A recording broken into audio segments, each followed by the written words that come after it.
Hi folks, and thanks for joining me. I went over to the storage unit this morning, grabbed another beautiful Zenith radio I've been wanting to restore for some time. I believe this is a 6S229. We'll take a closer look at that in a bit. I bought it years ago, and you can see the finish is in pretty bad shape, and the front and the sides, of course, is a faux finish, so not real wood veneer. I just love these Zenith radios with the black dial. Of course, this has the 6-inch black dial. It's supposed to have a flywheel tuning. We'll check that out here in just a bit. And you can see I've got, 3 of the 4, looks to be original wood Z-knobs, which is nice. I just need to secure one more, we'll be good. Of course, I haven't wiped down the cabinets yet with some Gojo, but just looking here, I think it's the seam where the paper veneer was placed on. 2 sections, one to the left and one to the right. We'll look at that closer after I clean this cabinet up. As you guys can see, the faux finish on the left side here is in really bad shape. I'm not sure there's really anything I can do to this or not. If you guys have any ideas, if I can save this, chime in with your ideas. Would love to hear your recommendations for doing so. And turning the cabinet around, looking inside, just some dirt and dust and a neat antenna coil that somebody placed there. We'll have to reverse engineer that, see what the inductance is. Must have used that in lieu of a long wire antenna. Mr. Roy. And look, we got a different model number. I think that was kind of common. I believe when I researched this earlier, I think there were 6 models that used this particular chassis. You can see some leftover discarded parts. Looks like the line cord. Maybe I'll find the extra knob in there as well. Who knows? Or it may be buried amongst some of the peanuts left behind in shipping from years ago.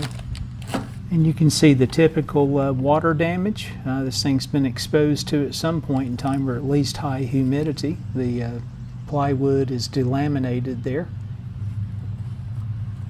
I'm not sure if I'll be able to save that or not. Maybe a new bottom might be more practical. We'll see. I may be able to put some clamps on that, slide some glue in, and save myself some time and effort and cost and get this thing back together. Loudspeaker, not too bad a shape. A few cracks here in the cone, as you can see. Output transformer, looks like something's been gnawing on that one side. Hopefully the winding is not open. And it looks like the IF cans and probably some pre-selector cans there. All the tubes look to be in place. And the top, of course, the finish is pretty much gone. Let me loosen these fasteners up here. Let's get the chassis out and take a look at that. See what we've got underneath hiding from us.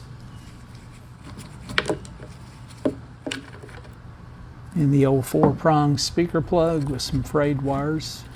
We'll get that disconnected here so we don't do any more damage than we already have.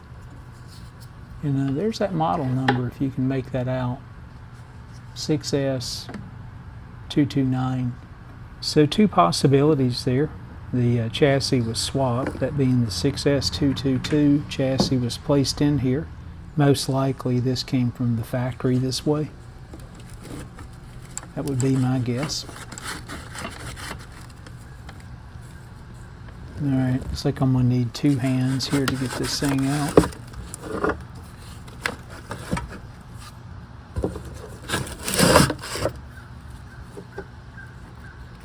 Well, maybe not. Hopefully the transformer won't fall out in my hand. And let me grab this dial glass real quick before I mess up and break it. Pretty cool having the original glass there. And you can see all the peanuts left behind. I hate those things.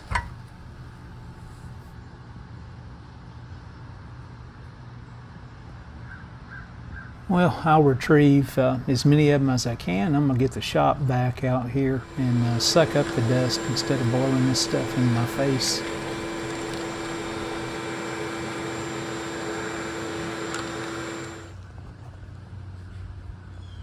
So not too bad. I've had worse.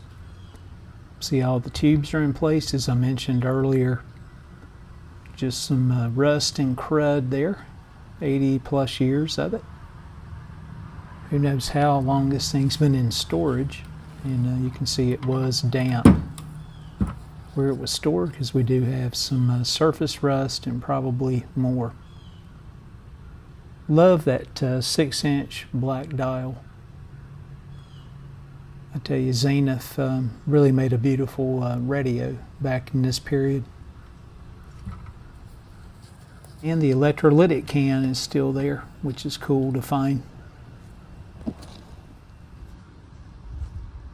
And after looking underneath, you can see the great reason for never powering one of these old receivers up before doing service work or inspection.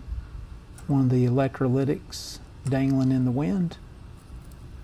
And you can see this resistor definitely probably overheated at some point, or it appears so. The wiring, not so bad. Looks like it's all cloth based. Some of the original Zenith caps, paper caps.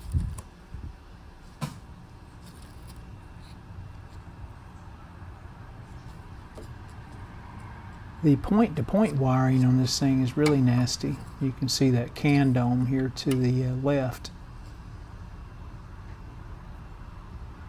So definitely going to take some time and effort, which will be a fun project later this year. Looks like my dial pointer is bent. You can see the cool tuning mechanism on this called flywheel tuning.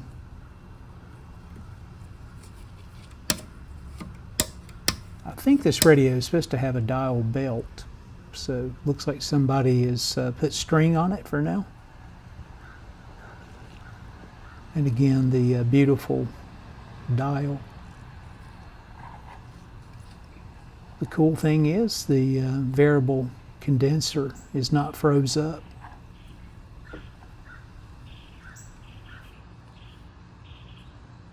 In addition, here to the on-off switch is free, and the band switch is not froze up, so that's a good sign. It's like a tone control here.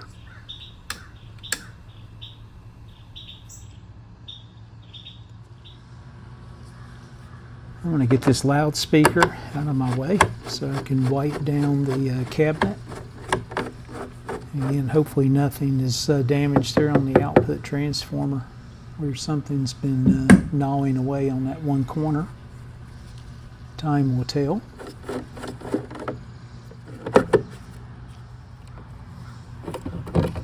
Alright, getting this thing removed. Sorry about the camera angle. Refocused here. You can see the cone that's tore in two different places there, to the right and the left side. Should be able to repair both of those locations. There's that damage I was talking about earlier.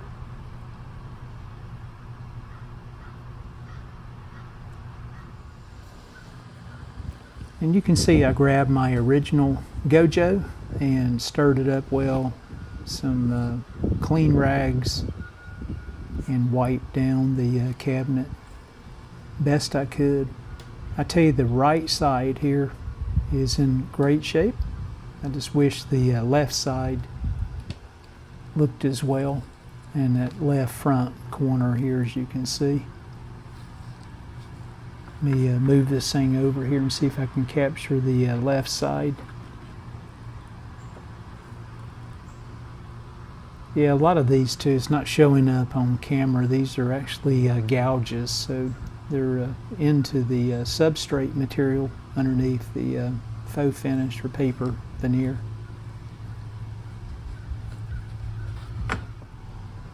Again, the top finish in bad shape, but some stain or toner left behind, so we can match that when the time comes.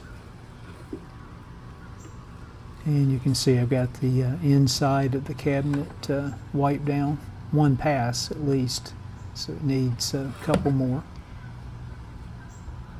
You can see I left the antenna coil on there for now.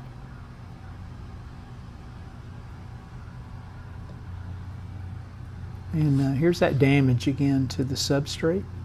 I think I will try to repair that first before I go to the trouble of disassembling the cabinet. See if I can square this thing up.